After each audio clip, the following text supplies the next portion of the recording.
Yes, that's right. I'm at CES, and you might be asking the question, where the heck are you? Well, I'm not telling, but as you can probably tell, well, it's not an ideal room for recording, but what is ideal is putting my eyeballs all over some brand new OLED monitors, and that's exactly what I did at ASUS's booth. But in any case, the monitor that I want to talk to you about is actually the brand new PG27UCWM. Now, this monitor is actually a 4K 240Hz RGBW OLED, and I have talked about this in the past, but after having some hands-on time, I think some of my opinions might have changed, but in a good way, so make sure you stay tuned. Now, some other specs do include DisplayPort 2.1 80 gigabits per second, so you shouldn't have any compression whatsoever, and you do also get 27% extra color volume, apparently. I doubt that's versus the brand new Tandem RGB, but regardless, I'm sure this will give you the best color volume out of the entire stack. And you can also do full HD at 480 Hertz.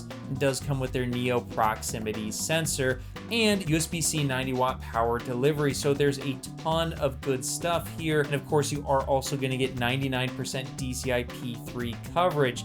Now, what is that going to mean for BT 2020? Are we going to see, closer to 90% because we're using only RGB? We'll see, but I'm sure it's going to be up there, probably with QD-OLED. Possibly even higher, but it really depends on the final implementation. Now, the main selling point of this OLED monitor is that you're going to be getting the RGB subpixel arrangement in a stripe layout, the way that Windows expects it to be, and this is going to, in theory, fix text hopefully completely. And actually, after my hands-on time with this monitor, I can tell you I did not see any noticeable text fringing, certainly not to the degree of anything like QD-OLED or previous WOLEDs. And to my eye, yeah, it pretty much looks as you'd expect out of a monitor with a proper RGB subpixel arrangement now. I can say that after using the magnifying glass that they supplied at the place, but also I brought, of course, I gotta bring an absolutely ridiculous amount of tools. I brought my own magnifying glass specifically to use with my phone and zoom in, and I'll show you guys some video here. But now this monitor, unfortunately, yes, was using a matte coating, but before you panic, because I know I almost panicked and started going into convulsions on the floor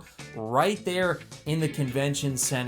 Well, I was informed that actually the version they'll be shipping will be using a glossy true black coating. So yes, the footage you'll be seeing here, well, it's actually going to look a whole lot better in person when you get the final retail sample. It sounds like the only version they could actually get their hands on right now to show was the pre-glossy version. And no, I don't think they'll be gluing it to the screen or doing anything silly.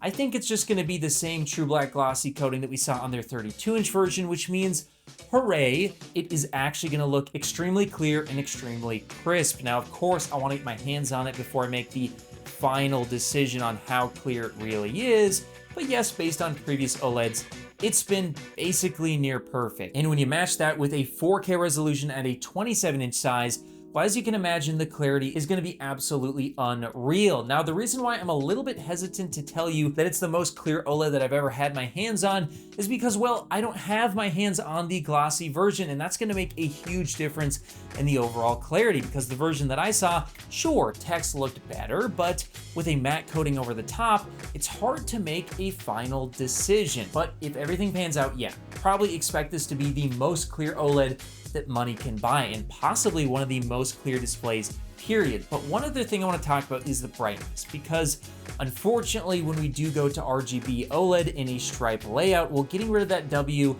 that white subpixel, is unfortunately going to hit the brightness. Now, here's the good news.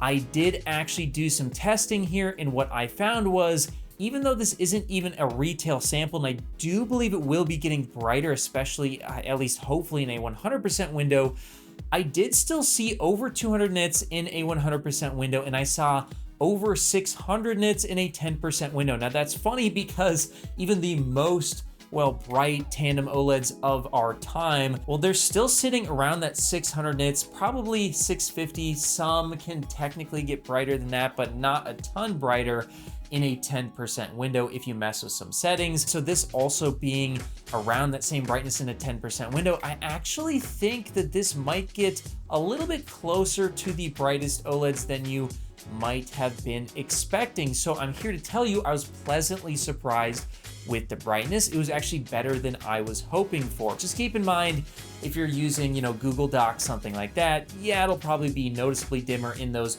full white screens, but I do think over 200 nits is still good enough for all those applications. So I do think after using this display that it could possibly be in the running for one of the best displays of 2026, as take everything good about OLED that we have now, the best OLEDs with the glossy coatings and excellent ambient light handling that we see out of other tandem OLEDs, because yes, this is a tandem W OLED still technically, but then you throw in RGB subpixel arrangement, and yes, you're talking about potentially, minus the brightness, possibly the most clear and best OLED that you might be able to get your hands on in 2026. Now, as for price and availability, nothing's confirmed as of yet, but I would expect some availability to start popping up in the next 3 or 4 months. However, in the US, it could be a little bit longer, even though, again, it's not confirmed. Same with the price. I wasn't able to nail anything down, but I would expect probably at least $999 for the first version that hits retail,